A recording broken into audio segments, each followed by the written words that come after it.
Shalom, Kol Haloyim, Yahweh, Ba'ashem, Yahweh Shai, Ba'ashem, Rachak Kodash, and Shan Yakubad, Akadwala, Rakwab, Zakwanyam Nawa, Wa Shalayakim Nawa. That's the belongers to our apostles and elders of Great Millstone, Shalom, Wa Barakim, Labakaryam, Shalayasharala. That peace and blessings to the elect of Israel. So, I wanted to make this video concerning Bobby Caldwell, as I'm sure a lot of you have heard. He passed last week, and one of his more popular songs is What You Won't Do for Love. And that's what I have up here. I found it from TikTok.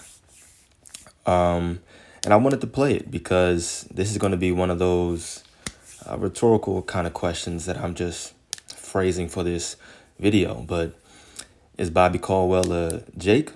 Meaning, is he an Israelite or is he an Edomite? Jake or Esau? We'll play the video, and of course, we'll let you choose. As you wonder where I've been, I search to find the love within. My friends wonder what is wrong with me. Well, I'm in the days from your love, you see.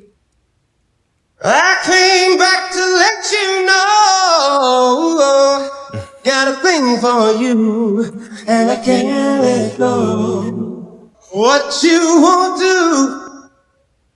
do for love. You tried everything, but you won't give up. In my world, only you made me do for love what I would not do. I guess you want. Come on, man. That dude can sing. That dude can sing. And you know what really made me come across this or make this video is because I was looking him up to actually see what his ethnicity was. And you know, when you type something in on Google, then you scroll down, it'll come to people also ask, and it'll have these drop down questions. And so one of them, the second one, says, what ethnicity is Bobby Caldwell? And check out the answer. It's pretty interesting. It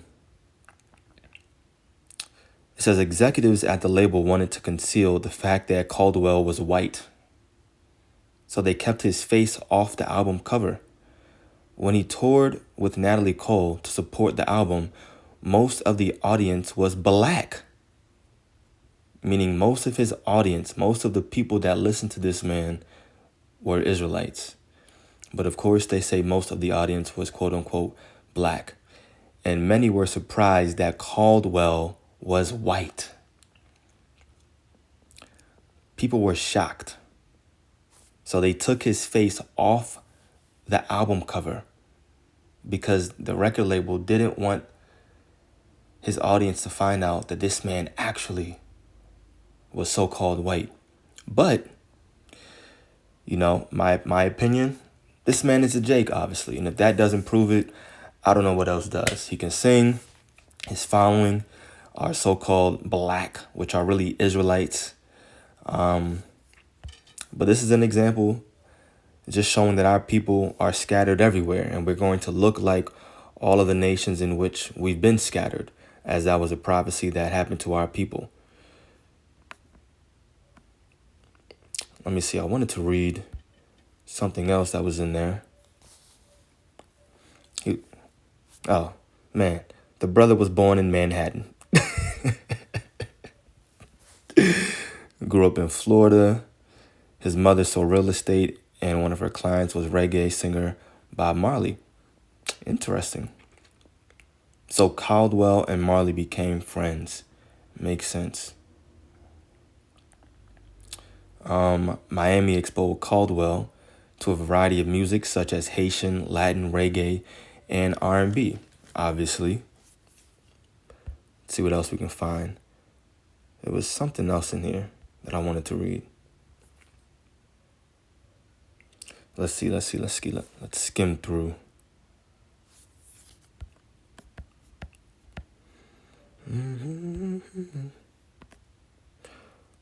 Caldwell, blah, blah, blah.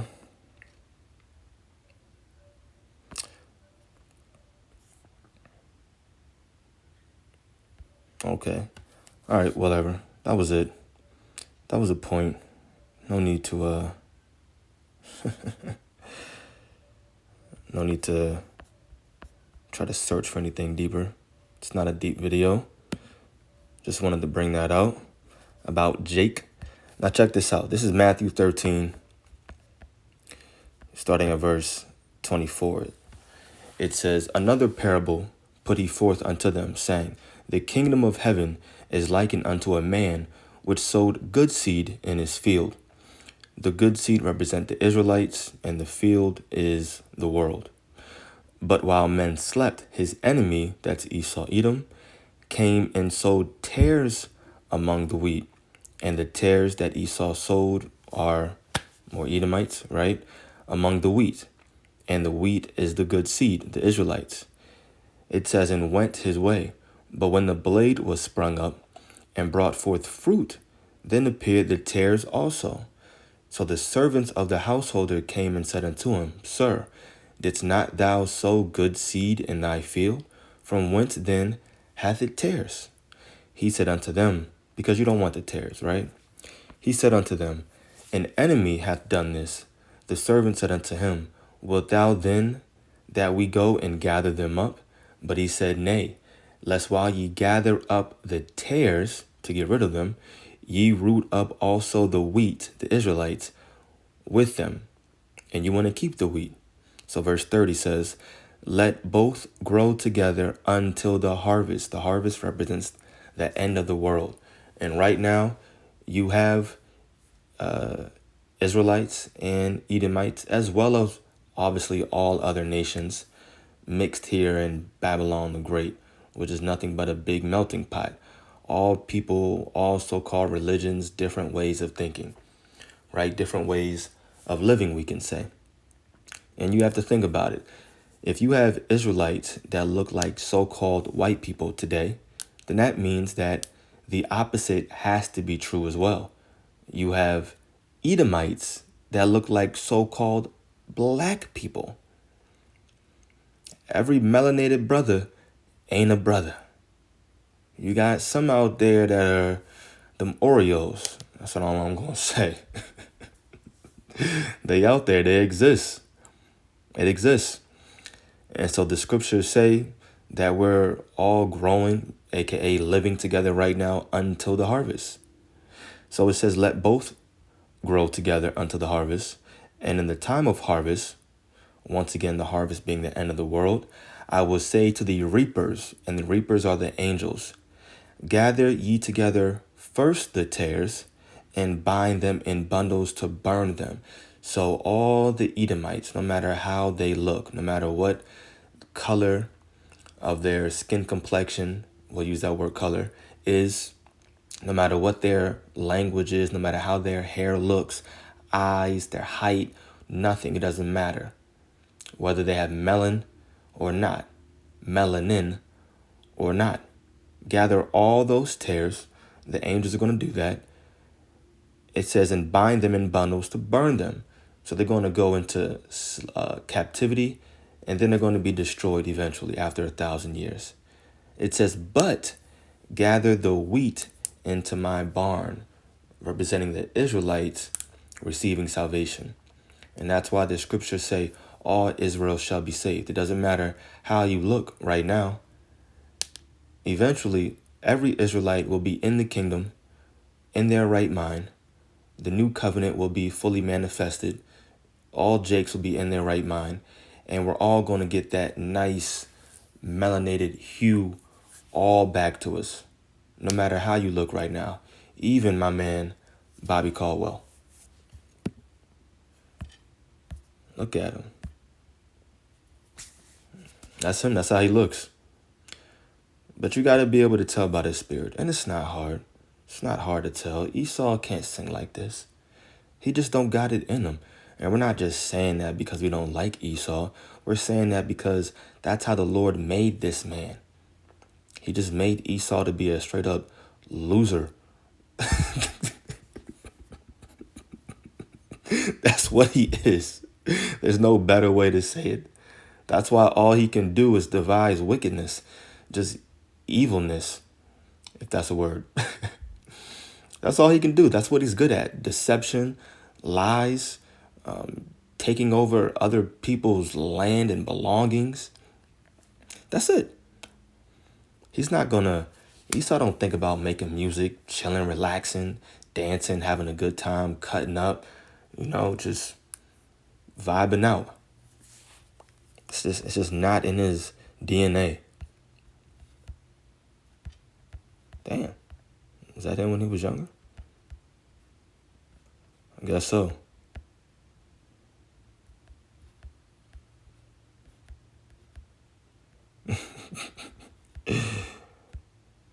Let's look at more pictures. He looked like a Jake low key. Just the way he dressed and everything.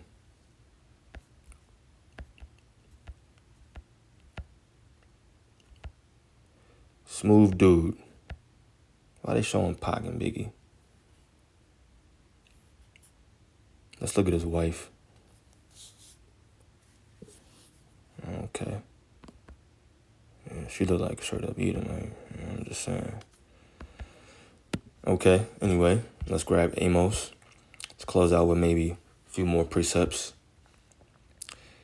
Amos 9, verse 9. For lo, I will command and I will sift the house of Israel among all nations. Why? Because we were scattered amongst all nations, aka we're going to look like all the nations in which we were scattered. It's not a hard concept to understand. It's actually very simple. You are what your father is because he's the one that put seed into your mother. So you grow up and you come out rather to be what your father was. But you will also take on the characteristics of both your parents, meaning your mother as well, which means you may look like another nation if your mother is another nation. And then after generation after generation after generation, well, you may have a Jake that comes out looking like Bobby Caldwell. It says, for lo, I will command and I will sift the house of Israel among all nations, like as corn is sifted in a sieve, yet shall not the least grain fall upon the earth. Why? Because those reapers are going to come, the angels. And they'll be able to tell the distinction. Right now we have it to a certain degree, but it's only at that specific level. It may heighten in the near future, but we'll see how the Lord plays out prophecy.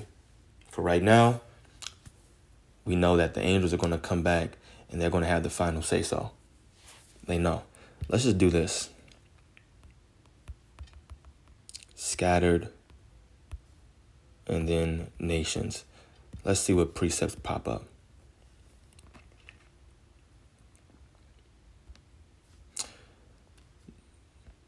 Jeremiah 30, verse 11, for I am with thee, saith the Lord, to save thee.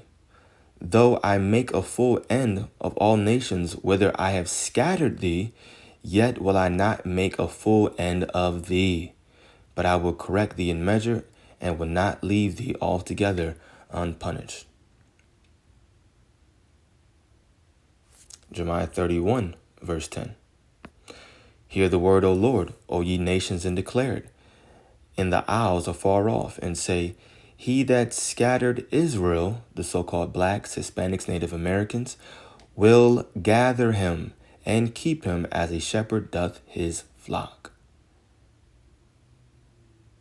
Easy money right here, right? Easy money.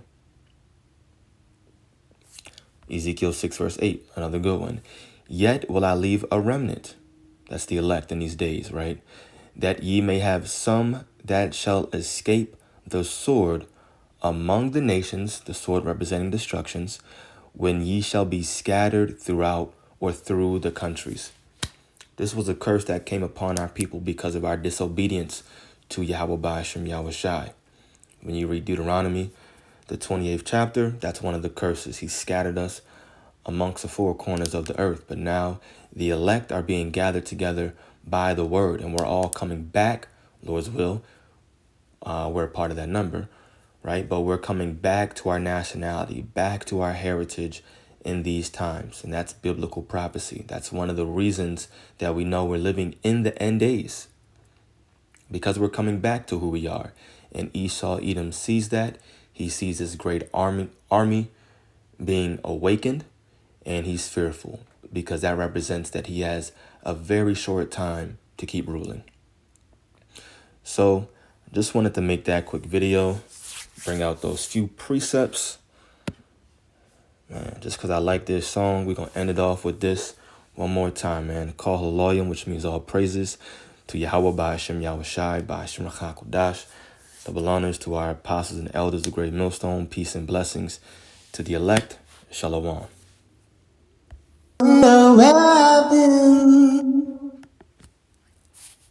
I search to find the love within. My friends wonder what is wrong with me. Well, I'm in the days from your love, you see.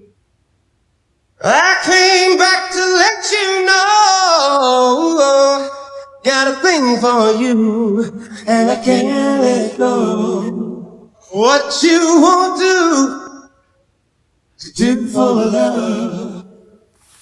You tried everything, but you won't give up. In my world, only you made me do for love what I would not do. I guess you